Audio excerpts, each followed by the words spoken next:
Welcome back to Loose Frame Podcast. I'm your host, Tyler Martin-Nolich, and to my right, as always, is... Jesse Brock. Hey, Jesse, how are you? I'm great. How are you? I'm not. I have a broken leg, which... What did you do? See my crutches, and if you're watching on camera, I'm wearing lobster shorts and a big giant boot on my right foot. I was walking the mailbox, and I stepped down, and that's it. Like, that's my story. Okay. What's the rest of the story? That was it. Like that's where it ends. I literally took a step down, and it sounded like a bag of potato chips exploding. We have to come up with something better. Everyone's like, "Did you trip? Did you roll your ankle?" No, I just took a step. Well. Yeah, you turn 40 and just everything just goes to hell. Everything shatters when you're walking to your mailbox. Yeah, Noted. Not great way to start the year. And before that, I had COVID for 2 weeks. It has been a rough year so far. 2022 is off to a banging start for you. Which I'm saying that, and this is probably going to drop in the middle of the summer. So hopefully by then I will not be in a body cast or in a coffin. You'll still be here, though, in your body cast. You hope so. You'll still be on this podcast. We'll put some Film Tampa Bay stickers all over you, and on brand. I need to get some stickers for my cast. But we're going to keep this real pithy at the start here because we have an awesome show coming up. An amazing show coming up. We are going to be joined here in just a second with Tammy and Danny Roebuck, producing filmmaking duo. But you might have recognized Danny Roebuck from his 257 odd credits. It's an awesome conversation. Yeah, it's a real treat. We're going to go into a lot of stuff. Plus, he's playing Grandpa Munster in the brand new Rob Zombie reboot of The Munsters, which we'll talk about at the end of the podcast. So with that, we'll be right back with Tammy and Danny Roebuck.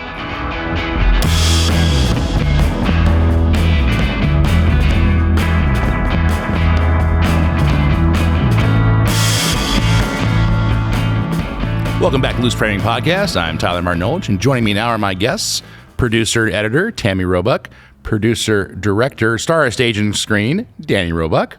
Hey, guys, how are you? It's so great to be here. I love this. I appreciate you guys joining us for a conversation about all kinds of things. We're going to get to the Munsters. Okay. But there is a lot we'd like to get to before that. And if I can start with you, Danny, you've been No offense, Tammy. None taken. A working actor for 4 decades now. Yes. You have. I was looking through your IMDb page. I mean, I remember you first. I remember I know this person was in The Fugitive. Oh yeah. But before that, I was thinking back. I was like, no, I saw you on Matlock when I was watching with my parents, and I was thinking about this. And you have been a touchstone in just about every single major network TV show for 4 decades. Everything from Matlock, Lost, NCIS. Criminal Minds. Was it Criminal Minds? Criminal Minds, Yeah. Star Trek. Yeah. Star Trek. Is that schizophrenic looking back at your career? I always worry, like, if I do get Alzheimer's, am I going to wake up one day and be like, oh, we got to call the police? What? Why? I killed a girl and left her on the edge of a river. No, you did that in a movie. And then the next day, we got to get to the set. I'm the host of The Tonight Show. It is interesting. So when I was a kid, I just wanted to be an actor. That's a fact. When I decided I was going to be an actor, I didn't say I'm going to be a movie star. I said I'm going to be an actor, right? So do you remember, Tyler, and you may be a little too young, but William Wyndham, if I say William Wyndham, do you know who that is? No. So William Wyndham, if you go back probably the difference in our generation, he was on Star Trek, Night Gallery. Like he had his own show sometimes. Sometimes he was a guest star. He was a character actor, and I just set my sights on being James Whitmore or William Wyndham, or even someone like Don Rickles, who, by the way, was on every TV show when I was a kid. He was on Gomer Pyle, The Munsters, F Troop. He was on everything as an actor, and I just kind of wanted to be that guy. So I become that guy. Right, and that's kind of neat. But it is an interesting. I was just talking about how 1 week, about maybe 10 years ago, I was the distraught father on CSI New York. The next week, I did a Disney Channel show called Crash and Bernstein, in which there was a puppet working with me, like acting with a puppet. And I was like, oh, that was a high drama. Now I'm fighting with a puppet over a toy. And then the next week I was the killer on a regular CSI. And like, that's the real joy of being an actor. Yeah. When we finished Getting Grace, on Thursday, I think we finished or Wednesday we finished Getting Grace. On Friday, I was shooting, Wednesday we finished Getting Grace. Friday I was shooting Man in the High Castle in Canada. And then Monday I was shooting Let There Be Light. Let There Be Light in Alabama. I literally took 3, and on the plane, I'm not like, oh, this is horrible. I think, thank you, God. Yeah. Thank you, God. So for someone who has over 250, 60 credits, are all of them memorable in their own ways, or does a point where it's just like, I can't even remember half the things I've been in? Sometimes I do get a little confused, only because, if I'm on like The Profiler and the commish or The Profiler and I'm like, what? That one started with a D. I get a little confused. And sometimes when you're a guest star like me, you're on the show for 8 days. And sometimes you're on the show for, I'm a guest star on, what was that? I finally made it into the Marvel universe. On Agents of S.H.I.E.L.D. And I was so bummed. It was a huge arc of a character. I picked the guy up, he comes to my house. I have a heart attack when I realize he's an alien or a super. And I thought, well, this will be great. And then they shot it in one day. I was in and out of the Marvel universe in a day. I was so bummed. So it tells me they have really good craft service on a Marvel show. Yeah, there's, you could, on a Marvel show, if at 2:00 in the afternoon you want somebody killed, they'll go do it for you. They're really great about that stuff. Tammy, you have to tell them, by the way, no, it's a super villain. I swear to God. I know it looks like the guy who stole my wife from me, but he's a super villain. And then they'll whack him out.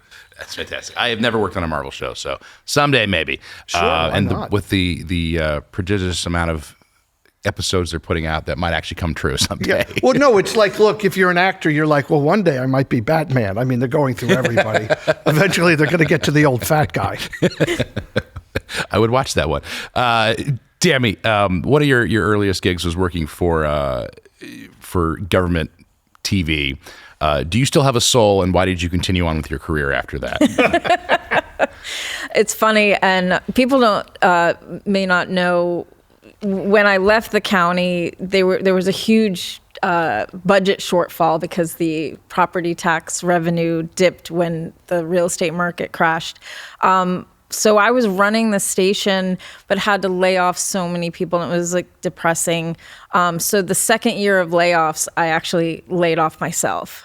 So it was a very smart move on my part, because at that point, after 7 years, the politics, do get to you, and then I just was not able, from a staffing standpoint, to be able to be creative. Yeah. When I took over the station in 2004, I tripled the amount of programming we did and wanted to make government TV interesting. And it was funny, I would do stuff with, say, for example, the sheriff's office, and some of the command staff would say, man, I didn't know how many people watch government TV, because they said they saw me on TV.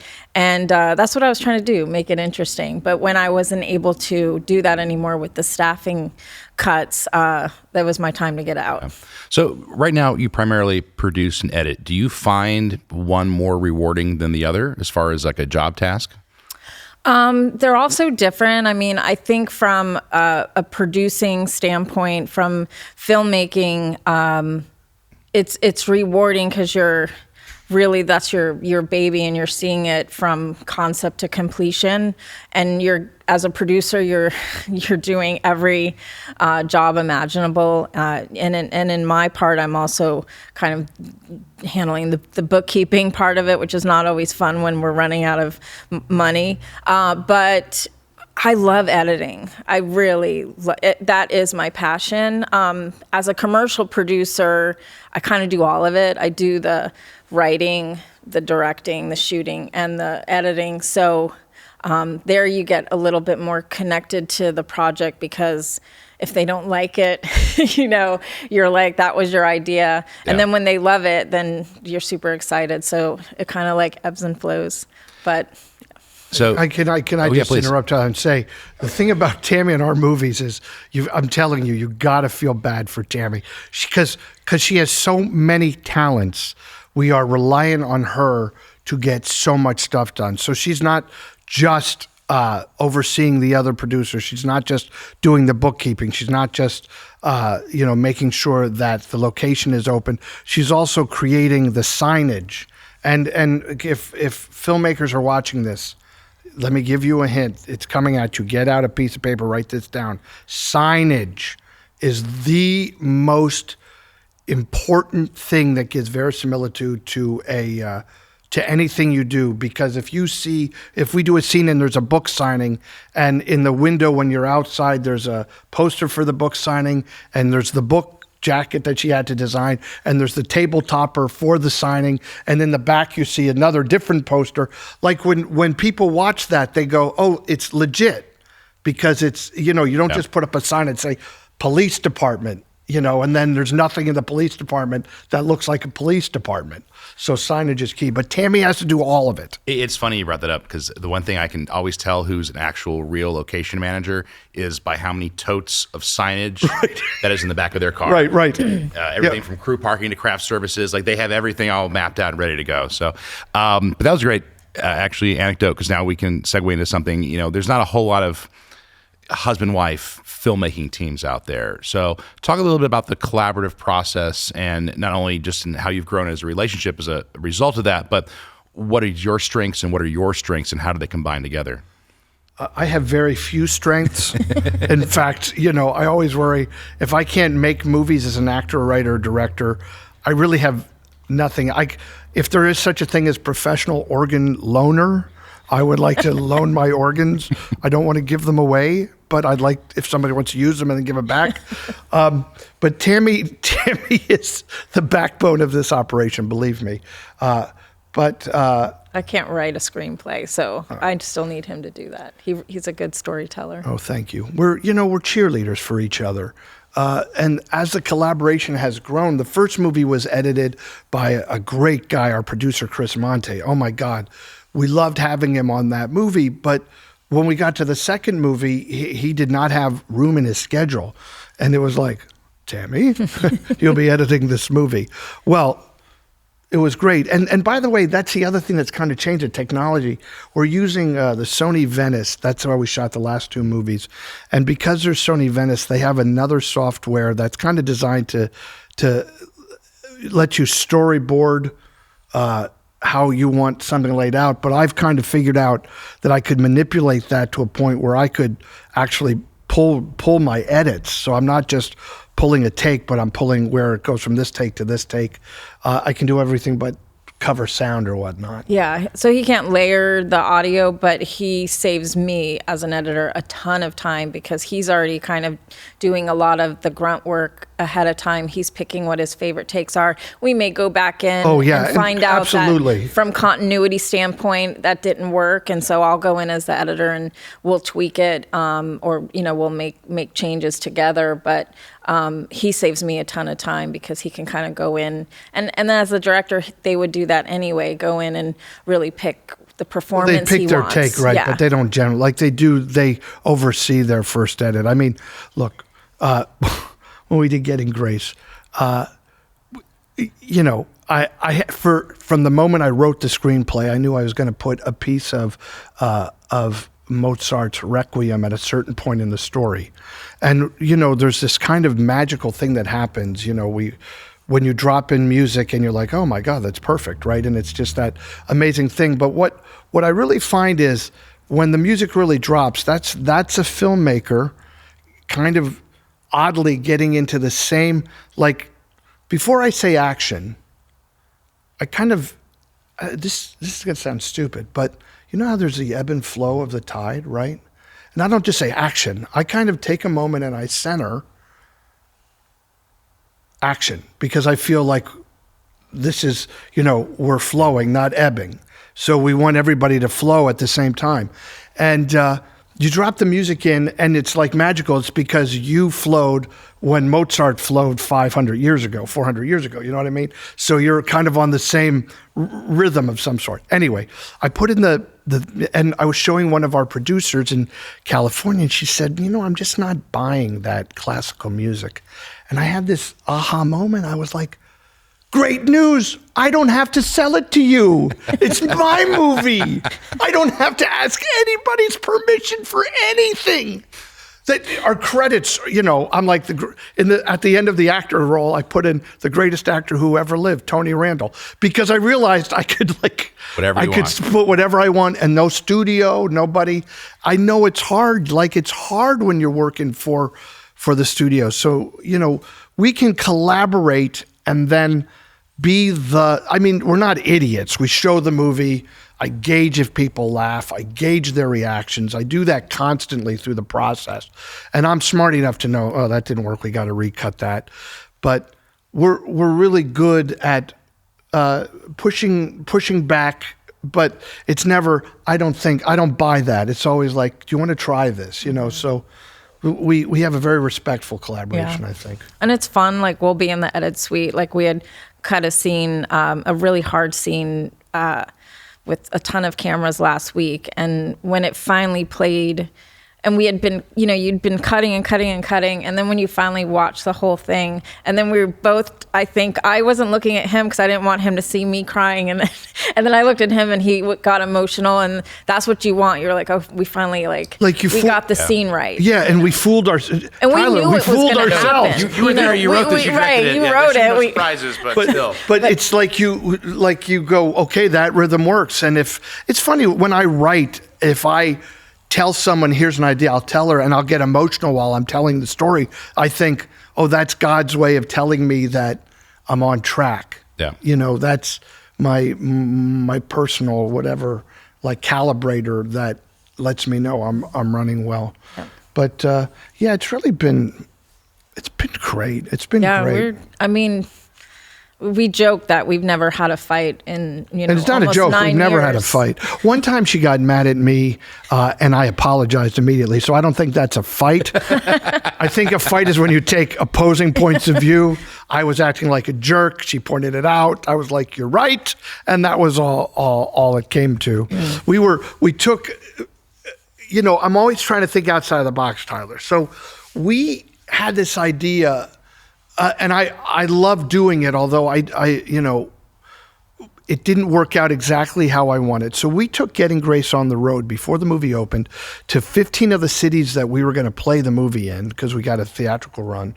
We went to 15 of the cities in 15 days. We got a Winnebago. We had it wrapped with the movie. So it was a traveling billboard, and we'd go to the theater. Like a true four-wall, like they used to do. You're just going from town to town. Yep. Yeah, but right, but not in the sense like the four-wall in the day used to be. They'd make 25 prints, and they'd send them to this state, and so the advertising would permeate for the Philadelphia area or whatever. So we literally went from the first place was Boston, and the last place was Cincinnati. And we went down to Atlanta and back up. Yeah. So we took it, and we missed one. The snow was going to be so bad, like it is this weekend in the Northeast. Oh, and we missed Philly. Yeah, we missed Philly because they were shutting all the freeways down. So we were in New York. We sent the Winnebago to Washington, where there was no snow, and we had to take a train. Anyway, like talking filmmaker to filmmaker. It was a great idea and great ballyhoo, like the old days. But we were dealing with one theater chain. I don't want to say bad things about it. I'll say bad things about it, but I don't want to name it.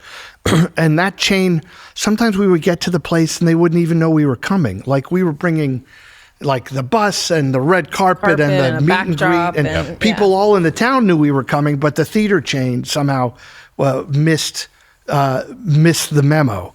And, we had merch to sell, obviously, and sometimes they'd say, well, you can't sell the merch inside. They'd have some archaic rule. I was telling that story about... Because that's when we got in the fight? Oh, that's when we got in the fight. Yeah, that's when we got in the fight. Because things weren't working out, and I got a little surly to my wife. Because, the distributor was letting me down and the movie theater chain was letting me down. And then, you know how you do. You take it out on the people you love the most. The Winnebago. Yeah. The poor girl driving the Winnebago. Like she's looking at her shoes instead of the road but we got through it. Anyway, think outside of the box. I don't regret doing it. I would do it again. I wouldn't do it like that. I would never go to a major theater chain. I would. Yeah. My new thing is I'm all about independent theater owners. Absolutely. I was just going to ask you, do you miss like the old community movie houses? They're just getting fewer and fewer these days. It's hard. Yes, they're getting fewer and fewer. The theater that I saw all the movies in is being torn down in Bethlehem, Pennsylvania next month, sadly. But the independent theater owners, they're like us, man. They have an independent mind and they have an independent heart.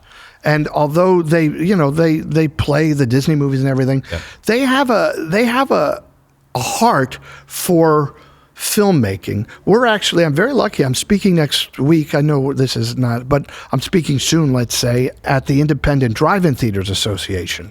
And I'm dying to get in there and tell them what we're doing and how, let's make the deal of a lifetime. Our movies, because we make them through a not-for-profit, it's not-for-profit. The whole idea is that we make one movie and that the funds of that movie go into the next movie. That's how we set it up. But because of COVID, I don't know if you guys have heard of that, but there's this thing called COVID that people keep talking about. Because of COVID, we couldn't shoot the Hail Mary, which is the one we were going to shoot first. So we created another movie in the interim. So we created two movies without putting one out to make money to pay for the second one. Well, since you brought it up, and we've done a disservice to the audience because we haven't really set up the faith-based films you've made. So let's go through all three that you've worked on, plus Hail Mary, which will be the third, which is the one that's coming out soon. Yes. So the first one, Getting Grace, we did not make through a channel of peace. It didn't exist. We financed it like filmmakers have to, It's a sweet movie, you guys. It's on Amazon. It was on Hulu up until a few weeks ago, but hopefully they'll get it back on one of those channels. It's on Amazon or Apple TV or whatever. Getting Grace is about a teenage girl dying of cancer who goes into a funeral home to find out what's going to happen after she dies. But she ends up teaching the funeral director how to celebrate life. I think a very sweet movie. Co-wrote it with a gentleman named Jeff Lewis, who wrote the original screenplay, and then he and I rewrote it together. My directorial debut found an amazing actress in the Lehigh Valley. Like, this is the other thing that I'm very excited about. And if I can find them in the Lehigh Valley, you could find them in Tampa. And anybody listening to this who's thinking about coming here to Tampa should really remember that there is a great pool of talent here. Don't get all crazy about it. Come here and see who's here. Yeah. I know some of the actors here. I know they're terrific. In fact, we've brought one of them to be in our movies up there, who we knew. Yeah. I think that's really true for any small town. There's always passionate people who want to get involved with film, and people, let's go to New York or LA. Start in the community you grew up in. 100%. You're going to find the people that will have your backs, and there's tons of talent there that's untapped. And I think that because now, like, COVID has kind of forced the industry to go to self-tape auditions, that it actually allows people that are not living physically in LA or New York to audition for stuff that maybe they didn't have an opportunity to. Yeah, I mean, but legit, they have to go there if they get cast. They have to, yeah, of course. But I think that if at least they have some representation in their local, state, that they might be able to audition these for films things. You've been making in Bethlehem, Pennsylvania, or in the surrounding environs, right? And that's where you grew up. Yes, sir. So you knew the landscape. I'm sure that the town knows you, and you have friends and family that you can rely upon, and that's really how independent films get made. That's how you bootstrapping. have to do it. You have to. That's a great term. It's you.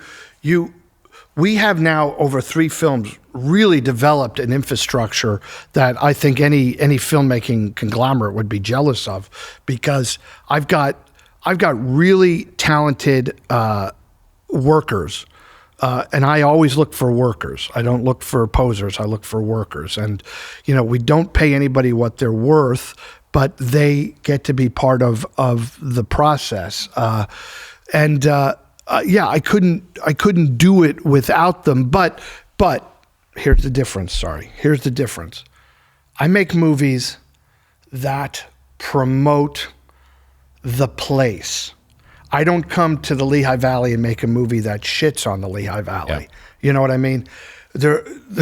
Oddly, there was another movie someone made locally, and once I started saying my movie's a love letter to the Lehigh Valley, the other fella started saying my movie's a love letter to the Lehigh Valley. I felt bad for the guy. He's a nice guy, but he was making a movie at the same time. But his movie made the Lehigh Valley look terrible. It made them look like gross people. And he shot traffic jams and he shot graffiti. I don't shoot graffiti.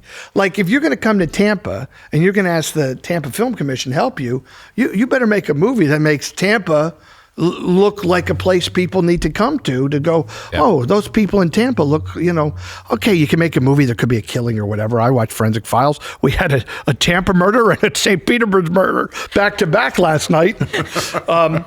But you can't, you can't. I've had so many people come to me who want to make movies in the Valley, and sometimes their stuff makes the cops look stupid. And I don't want to be part of anything that makes the cops in the Lehigh Valley look stupid.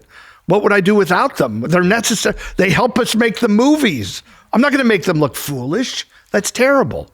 So, I think that people should really rely on local talent, and that works both ways. Local talent, here's my message to you. I'm talking to you directly. Local talent. Get educated about what it really is. You want to be an actor? Don't just say, I want to be an actor. Do theater. Be an actor on the stage. See if you're really good at it. I only want to work for money. No, work for free. I got news for you. Tyler, I worked for free 2 weeks ago. I work for free all the time. Why? Because I can. Because I don't need to make money. I need to be an actor. That's the gift God gave me. Yeah. So, look, I'm working for Universal Studios. I'll take their money. I'm working for me. I don't take the money. I'm working for a friend. I don't take the money. I know he's making a low-budget movie, and I'm not an actor who, SAG has this ridiculous contract for $150 a day. I'm not a $150 a day actor. I'd rather work for free. I'd rather give you my gift. Yeah. Anyway, I never understand that anyway, that, we're not making cars. I'm a person. I'm a human being. So my talent is my vehicle. So I don't really believe that I don't believe a union can dictate what you do with your personage. Like, we're not slaves. You know what I mean? It's weird. So anyway, I work for free whenever I want. So do theater, work for free, get educated, go to class, find a real teacher, look their credits up on IMDb. Some guy saying, I know everything about how to get in a show business. If he's not in show business, he doesn't know everything about how to get in show business. And I think from, to add on to that from a production standpoint, we have an internship program through our non-for-profit. So we had probably 30 college students from different colleges, community colleges, Penn State. Out of state too, by the way. This was the first year we had. We had some from New York, yeah. And so they came and worked on our film for free. But I will tell you, they got a huge education, probably more education working 30 days on set than they will, in 2-3 semesters of college. And that's not bragging on Tammy's part. They've told us this. Yeah, and they always tell us. And I learn more. And you can learn a lot in the classroom. You can't learn everything in a classroom. You can't learn everything. No, and the other thing is they had an opportunity to float to different, like I would have some of them first work in the art department. Yeah. And that's when I needed a lot of people on my set team to do a lot of the set design. And then when that was kind of done, go work in grip and electric, go work in catering, go work with some of the producers. Yeah. And so they all got an opportunity, and it's interesting where you end up seeing where they kind of find their love. And that's what happened to me. I was a high school intern working at Q105 when they did the Zoo Tube back in the late 80s, and I was just working as an intern, but then I got to do graphics for the TV show. Then I got to learn to edit. And then by the time I was 19, I was the director because I just said, oh, I'm going to learn this. I'm going to learn this. And then you find, where the path leads you. It's so important to build a bench because at some point in your career, you're going to look around you and everyone's either retired or moved on. And then who else are you going to rely upon or who's coming up behind you? Yep. And if you didn't build that bench, did someone else? Maybe not. And all of a sudden you have no talent around you anymore. Right. So that's awesome that you're doing that. No, and I have great pride in it. Look, I had to leave the Lehigh Valley to go to Hollywood to be a star in a movie. Many people are now stars in movies because I went back to the Lehigh Valley to give them opportunity. And, and we little or smaller parts too, or as Leandro would say, minor cameos. What did you call it? minor cameo person. Yeah. Pathetic. Oh, what did you say? Pathetic cameos on the Disney Channel. Eater of bagels at craft services. Yeah. Please, no, I'm joking. You're doing great. 48 hours into the internship, and you've infuriated the big name. So we do here at Tampa Bay, really teaching those younger people. The great thing about my career is I think I'm a big name, but there's always a bigger name on the set. You know what I mean? Yeah, there's always somebody. Yeah. We're going to do a weird mental shift here to horror in a second from Faith Face. But before we do move on, I want to talk briefly about Hail Mary, which is your project that's in post right now. Yes. So talk us a little about what that movie is and when we can expect to see it. Oh, thank you. So the Hail Mary movie is about a guy looking for redemption. The Hail Mary is about a guy who needs redemption. This nun finds him and decides I can help him. So she cons him into creating a football team for her all-boys Catholic school. It's so sweet. There's an actress that I am very reliant on named Marcia Dietlein. She was one of the 3 stars of the first movie. She did the second movie. She plays Sister Kathleen so well. I have to call her every 2 days and go, I love you. So Marcia I've known for many years is, another thing. Like, she never networked me. She's just, a good actress that I've watched grow.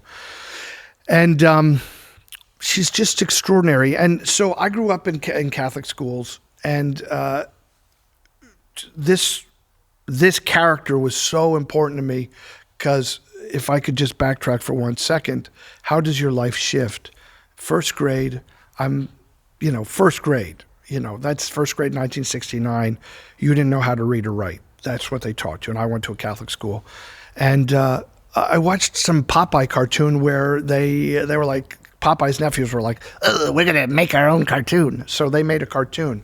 So I'm watching that. My takeaway, because I'm 6 and not really smart, is I can make a play of a cartoon. That's what I'll do. So I drew these pictures, and I drew all these pictures of my play. Then I went to school the next morning, and I said to Sister Kathleen, Sister, I wrote a play. Now, no one knows more than she does that I can't even write my name. As far as she's concerned, I'm like a mushroom. I have no brain whatsoever. She can't even get me to hang up my coat in the closet, let alone like write a play. But you know what she says? She goes, oh, well, let's put on your play. So in that moment, that nun did it was so extraordinary. Because I think back, it's not a little thing. She made me a creator, And she could have said, sit down. And I don't want to get letters, but I will tell you that because she was a nun, she was looking at the whole picture. Yeah. And because she was dedicating her life to helping little morons like me, it wasn't about sit down, don't worry about that. I've got to teach math. So I love them. And so Sister Kathleen in my movie is named after that Sister Kathleen, obviously, who passed away two months before we started filming, unfortunately. But I think she was aware that that I was doing that. Anyway, it's very important. And the movie's going to be very sweet. And I think it's really the best thing I've ever done. Awesome. And you both wrote, directed, and you are starring as the coach in it, correct? Yes. And the movie we did in between, because we were going to do the Hail Mary, and then COVID hit, and I took the government telling me for a few weeks that I couldn't do anything. And I was like, no, this is terrible. We're creative people. So we needed to make something. So I pitched my daughter, who's a film school graduate. Lucky Louie. Lucky Louie, yeah. And I'm just getting to, and I said, what about this story? She goes, oh, that's really great. I said, would you write it with me? Yeah. And I said, why don't you direct it with me too? So that was something to have Tammy and me and my daughter put this movie together was just as joyful as anything could be. That's awesome. Yeah. And then going back to Hail Mary, you were able to, Tammy, fall back on your sports broadcasting love and love of sports in general. So how was that as a collaborative process, being able to sort of chime in about maybe sports terminology that Danny didn't know? Yeah, we were on the Disney cruise where Danny actually, finds that great space, where he can shut off the world, shutting off the phone, shutting off technology, and really having a great environment to write. So we'd go on the cruise, and then during dinner, and he was very good about pretty every day at the same time, go write, and then I'd see him for coffee and then dinner. And so at dinner we would just write plays, here's play action, here's, here are the positions, this, because we had characters that we had to put in certain positions. So it was just fun, kind of using my football knowledge and collaborating. And then, of course, it was funny that when we got to shooting at the stadium, and I realized when we started shooting that we really did not, we were shooting the scoreboard several times. Yeah, whenever we shot the north side because we needed to move the story forward.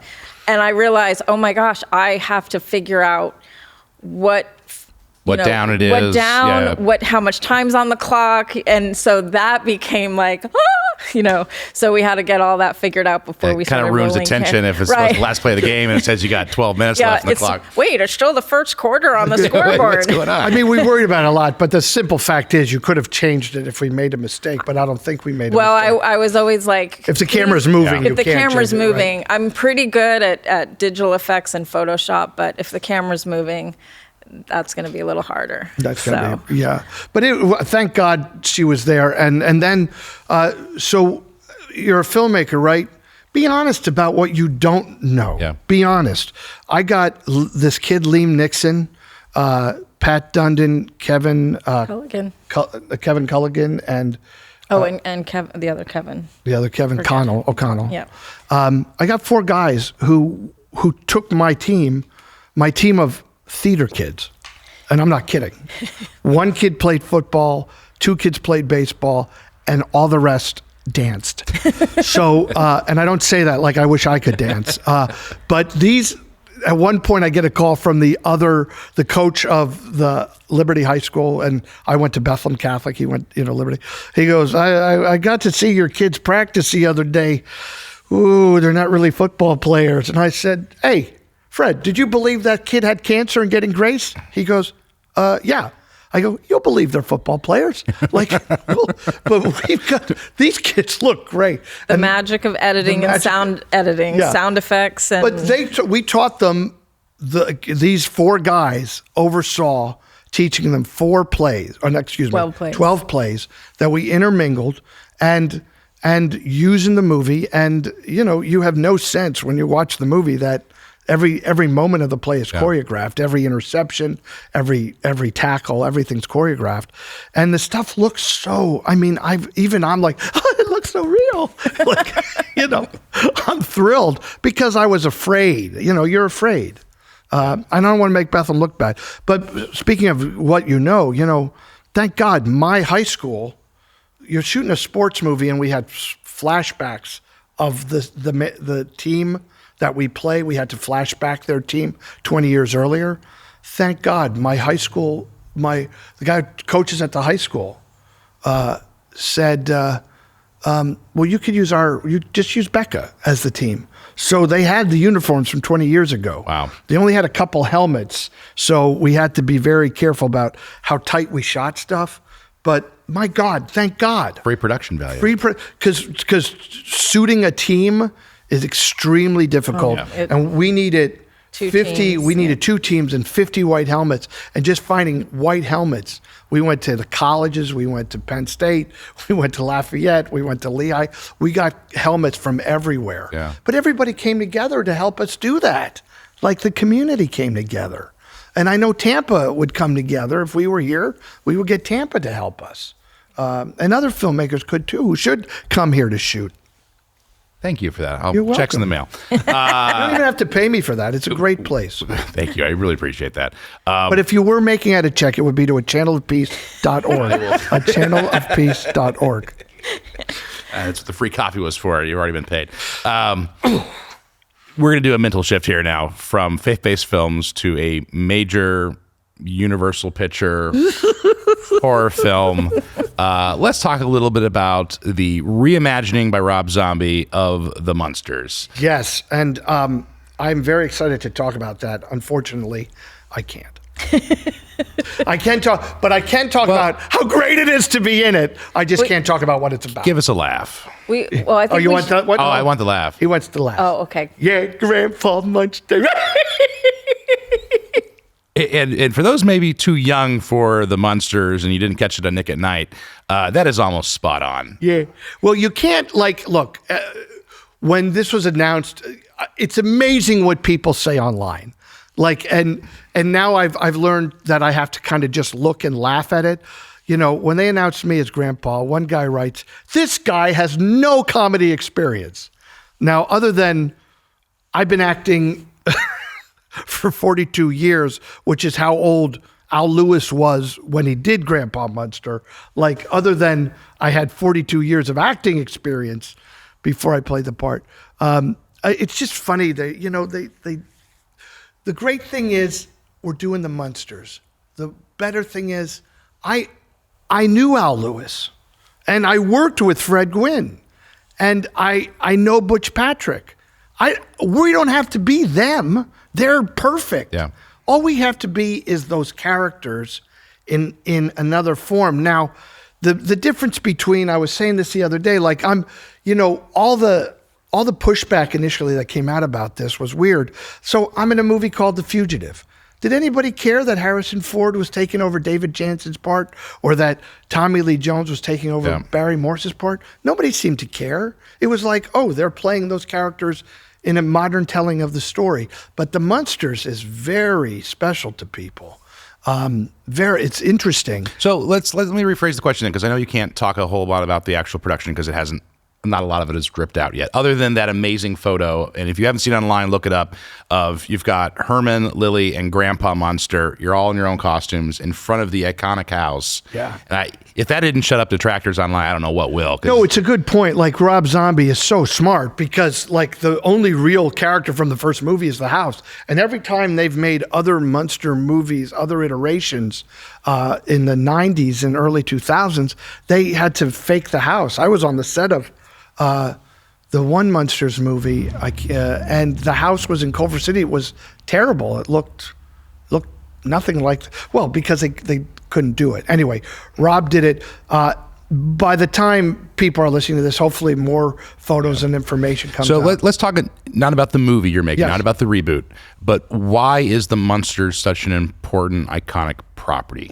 Well, can I say from my point of view? From my point of view, and Tammy's too, because although she's a little younger than me, she has kind of the same taste in television.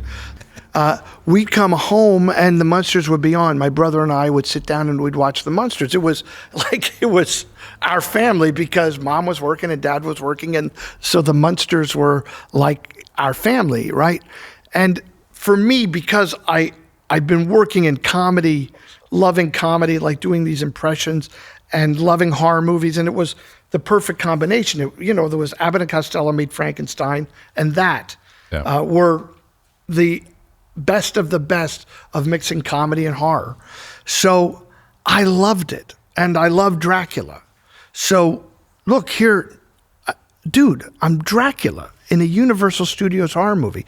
Now, can I say something about that? Another thing I'd like to say to potential filmmakers or actors, everything I loved as a kid, what I was drawn to as a kid, like the Munsters and like the Andy Griffith Show and the Odd Couple, has all paid off later in my life. I love the Odd Couple. We did a movie. I played Gary Marshall, the guy who created the Odd Couple.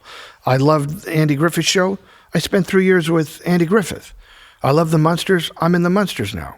Like, I was drawn to this stuff as a kid, and I really think it's because we are all of us, every one of us, given a sense of what's in our future.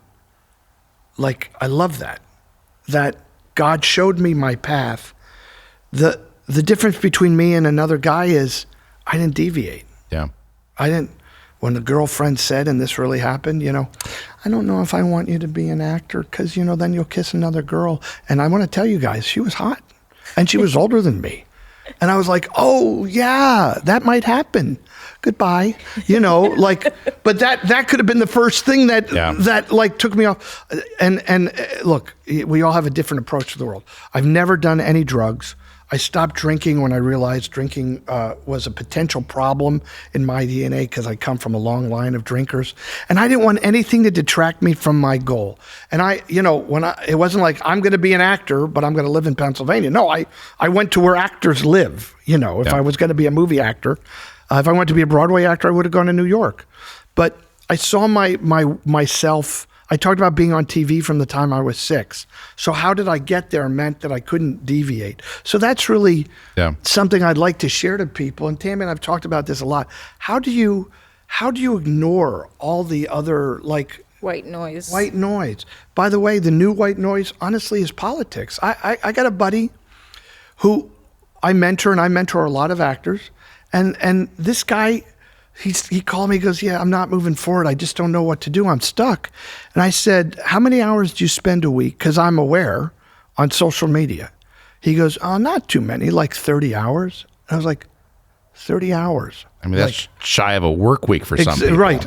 30 hours. And he had an opinion opposed to, like, the guy who was the president at the time.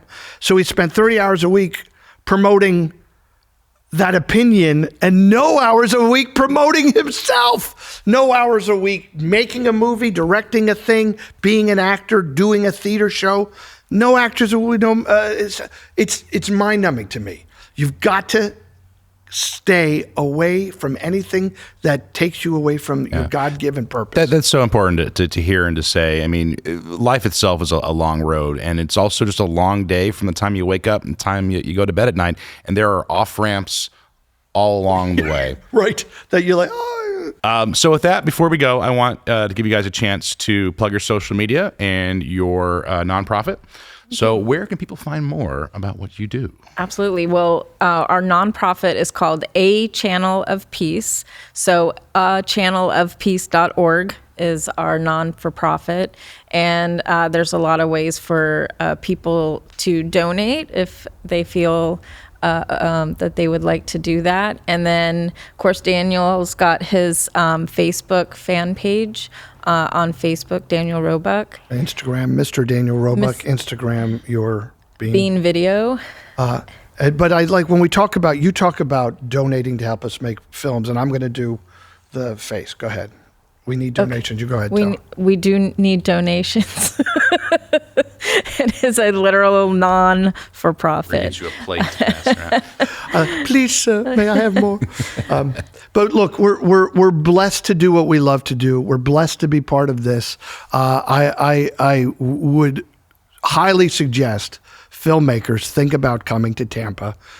You've got a great organization here to help you, and I love the place, and I'm so impressed, and I can't wait to make my first movie here. Well, I appreciate you both very much.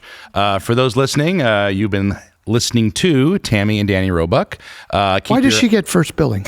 I do that specifically. Wow, you are a brown noser. Ladies first. But keep an eye out for their upcoming film, Hail Mary, which should be hitting VOD network, something. Yeah, the Hail Mary will be out next year, as will Lucky Louie. Will be out. Lucky Louie. And by the time this podcast is dropping, we'll know more about the Munsters. And if we have a release date, we will make sure we post that as well. Thank you, Mike. So thank you guys very much. Thank Appreciate you. it. We'll be right back.